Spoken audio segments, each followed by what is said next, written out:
Most people don't realize how much of their personal information is being bought and sold every day. Data brokers are making millions pulling details about you from public records and the internet, then packaging and selling it, usually without your consent. That's how your information lands in the hands of scammers, spammers, even stalkers. It's why you get endless robocalls and why ads seem to follow you everywhere. That's where Aura comes in.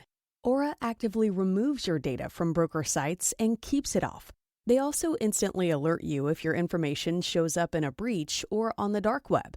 But Aura goes beyond data protection. With one app, you get a VPN, antivirus, password manager, spam call protection, dark web monitoring, and even up to $5 million in identity theft insurance, all backed by 24/7 US-based fraud support. Other companies might just sell credit monitoring or just a VPN. Aura gives you all of it, together at the same price competitors charge for just one service. Start your free trial today at aura.com/hidden. Protect yourself now at aura.com/hidden. Ryan Reynolds here from Mint Mobile with a message for everyone paying big wireless way too much. Please, for the love of everything good in this world, stop. With Mint, you can get premium wireless for just $15 a month. Of course, if you enjoy overpaying, no judgments, but that's weird.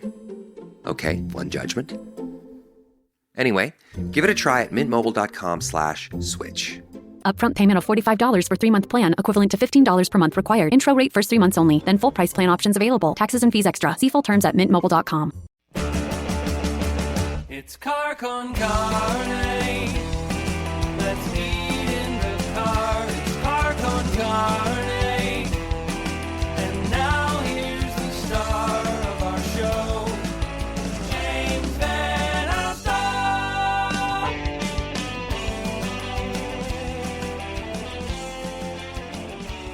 Yeah, I've already lost a few bucks there. Have you really? Yeah. Do you know? Are you able to cut yourself off? Like if you go to Vegas, you go to a gambling Yeah, ring? like, well, my wallet certainly can, because it's not, I don't have a lot to waste. The wallet says, you know better than this. Yeah, and you're done. We're himself done off when here. the money's going. Yeah.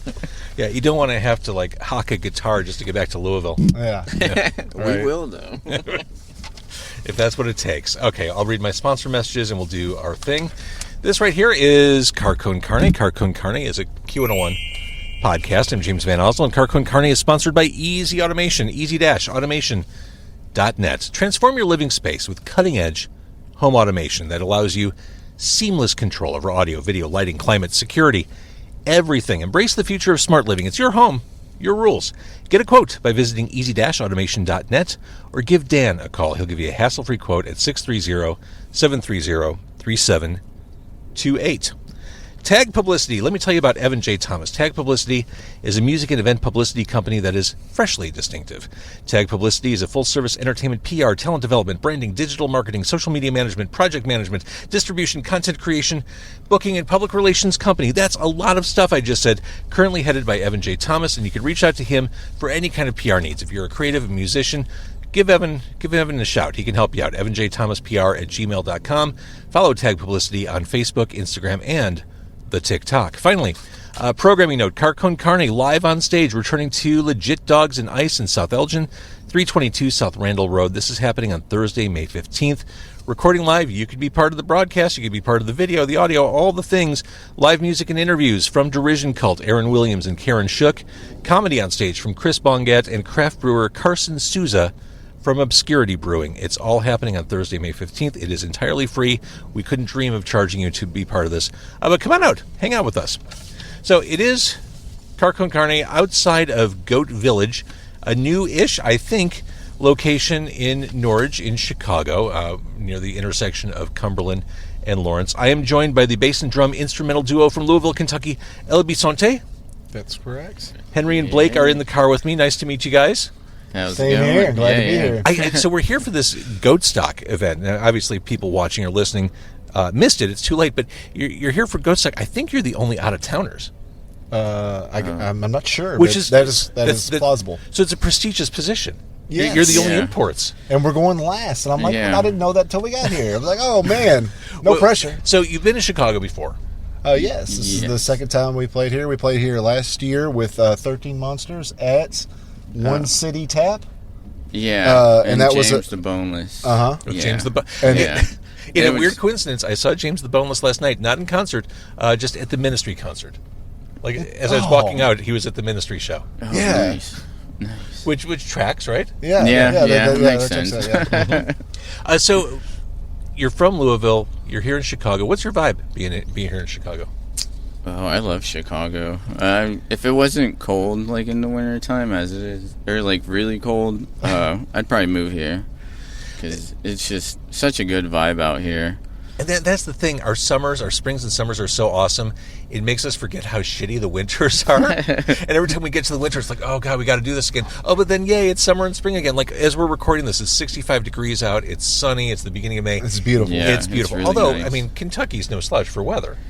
No. It gets pretty muggy. It hasn't got there yet, but it's going to get there. And there's like a time period where like the weather, you see like summer, winter, fall, and like, all 4 seasons in 1 week. So That's exactly right. It's so weird. Yeah. Now, I've only been to Louisville once, and it was maybe 10 years ago.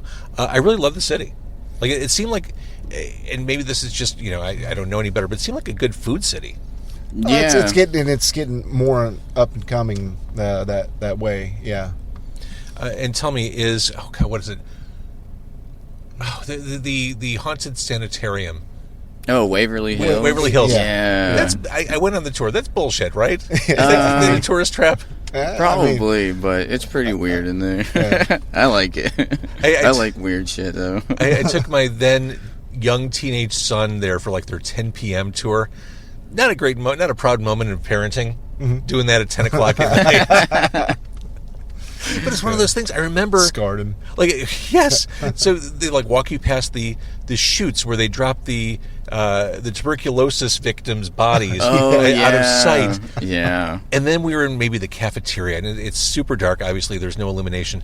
And I remember the tour guide saying, "Now, if you look down the hallway, you can see the shapes moving around." I'm like, "I'm looking." Yeah. You might see a junkie pass around the background. Right. I mean, That was that me, seems like a though. squatter's paradise. Yeah. I hang out out there, so it's probably me. Just running around. So, as I do interviews with bands, I've done interviews with bands for a long time, I think one of the hardest things to do is interview an instrumental band. Because we're talking, it's hard to describe sound. Mm-hmm. You can't pivot to lyrics to talk about the approach. But when I listen to Buried Beneath the Rubble, that is the most current. that is. Yes. I feel like the real mission, I think, of an instrumental band is to tell a story without words. To tell a story with sounds. And I feel like that's what you're doing. That's what you're creating here. Yes. Yeah. And this is Henry's brainchild, if you will. Like he came up with the idea originally, like just our sound, and I didn't know him. I was looking for musicians to start a project with, and I went through a bunch of people. Just things didn't pan out, and I found this guy on Craigslist.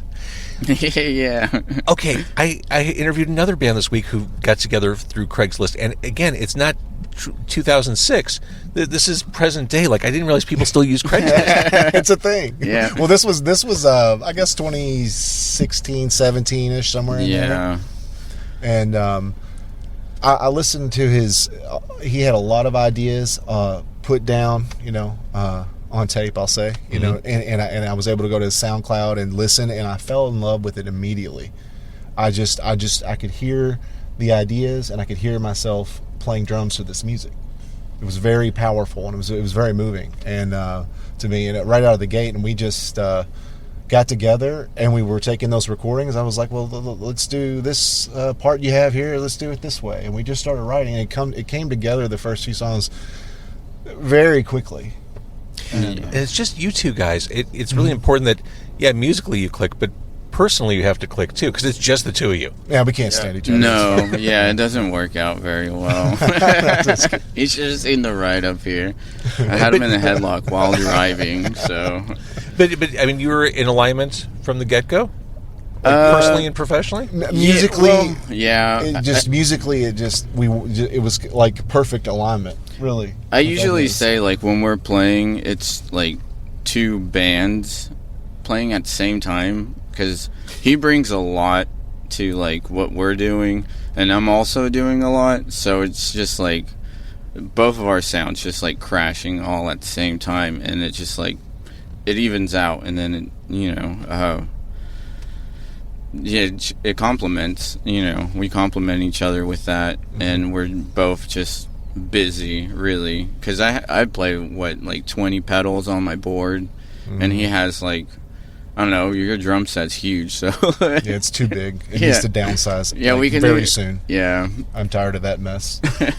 Henry, are you at that point when you do live shows locally? Do you have guitar nerds hanging out in the front of the stage looking at what pedals you're using? And oh yeah, yeah. They're usually like taking pictures too. Are they really? Like, yeah, that's inappropriate, dude. Get out of here. That's the live music version of an upskirt photo. That's like you can't do that shit. They don't even ask. They just do it. I'm just like, what are you doing, pervert?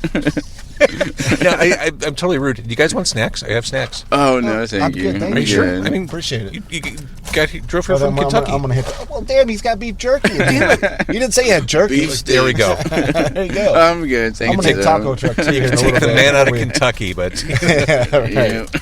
thinking about telling stories with sound. Final Days in Darkness stands out. That seems like a journey. Can you tell me about that one? Well, like Blake said, I had a bunch of songs like written, but they were all incomplete thoughts. They were all about because I was having like crazy dreams about like war and losing people, and I've lost some people at that time, and it was just like it felt really destructive. So I'm so glad the world has calmed down. Yeah. Oh man, my dreams are coming true at this point because it was just chaos. And I would wake up and I would be overwhelmed with like how much I was feeling, because usually I feel like a lot of these dreams just in my soul or whatever are just really deep. And so I was like, I need to do something with this because I need to get rid of this like energy. So I wrote all these songs with that feeling. And so yeah, it's kind of just, I don't know if it's like apocalypse or just, war or just pretty much just chaos. I don't know. I think it's wild just from a creative perspective to translate those thoughts into sound without lyrics, without that kind of easy guidance through the concept and like building the concept through whatever you're doing instrumentally. I think that's cool. And I think it's hard too, right? Yeah. Well, that's how I usually write. It's I'll just daydream for like a week, and I'll kind of take that daydream and like whatever I feel with it, like I'll hit a couple chords, and then if it hits right, I go off of that. And so I'm just writing to these daydreams that I have, because I'm not really having like those crazy dreams anymore, so I kind of have to make that feeling happen like I did before. So yeah, that's pretty much like all our new stuff is kind of in the same realms, of like just the chaos and the pain and, and what I've gone through as well. Personal experiences, for sure. Yeah, it's, I don't know, I feel like... So you led me into it when you said new music. Where are we at with that? Like, when do we get new music from? We are doing DIY stuff. So DIY We're tracking recording. some stuff on our own. We got some equipment going and got the sound dialed in, and we've got a few tracks. I'm not completely done with the drum tracks, I don't think, on these. We're just going to do a couple, like 2 single, just like a short deal this next release before we go forward with the next album. We're going to do a couple song release, I think, is the plan. And see where it goes from there. Yeah, the plan. The last plan, this is kind of funny. We recorded Beneath the Rubble in 2018, I think October. And Sam Skulton did the production for us. We recorded in his house, and he did a great job. And we didn't finish like mastering and going through it. We set on that album until 2023. Yeah. Were you just second guessing yourself to the point where? No, we did. We just kind of like I think with COVID too, burn out a little bit. COVID, just a lot of things. Yeah, and it was just on the back burner. I went through some tough personal times on my own. Yeah, me too. And he did, and we just, but we were like, we had it mastered by Chase Bensing out of Louisville, and he did a great job as well. And we were like, we went to the lake. We go to this lake in Kentucky, Nolan Lake, and we went to hang out there. It's where my family goes and everything. And we just sit there all weekend, and we made album art, all that stuff. That is Henry's collage art. He does so well at his collage work. Is like, it's unbelievably like intricate and amazing. And I also did, and that's my Photoshop work. We kind of just married, and we made that, and we released that album through. What is it, CD Baby? CD Baby. Yeah. While we were at the lake, after sitting on it for 5 years. Yeah. Now you're in a groove. Yeah. And we're working. Yeah. When we are working, as far as writing and rehearsal and all the things that go. I mean, it just, and we have full-time lives. Yeah. I'm married. We have a child, and we both work full-time, and it's a lot. It's a balancing act, and there's never enough time to do everything we want. Never. But I get it. We're trying. Plugging away. Definitely. All right, so you're here in Chicago today. More stuff to come. I think you sound great. I think you sound really fucking cool. We really appreciate that. And, I think people. I think you're an instrumental band for people who think they don't like instrumental bands. I think people. I would like to think that we would hook in a listener who is not entirely into the genre. Yeah, like that we could sound so what's the word, pulling some, like just pull somebody in. Let's listen. Yeah. And we've experienced that, not to boast, but like we've been at venues that maybe the booking was a little bit like all over the place with the bands and stuff, and we've had some of the most interesting shows with people and demographics that we don't normally play to, and they're just like, and they're just shaking their head, they're rocking out with us, and then we can tell that they love and enjoy it, and that is the most rewarding experience when you bring somebody in that is not familiar in the landscape. And you kind of said it, because of what you do, I think you can be placed on all kinds of different bills. Yeah, like you could be you're adjacent to a handful of genres, so you work well. Like, you're kind of a versatile go-to band. Yeah, and not excluding horror movie soundtracks. We get that. We have had that comment, and they mean it as a compliment, so many times that you guys could do, like, soundtracks for a movie, like horror movies. Sure.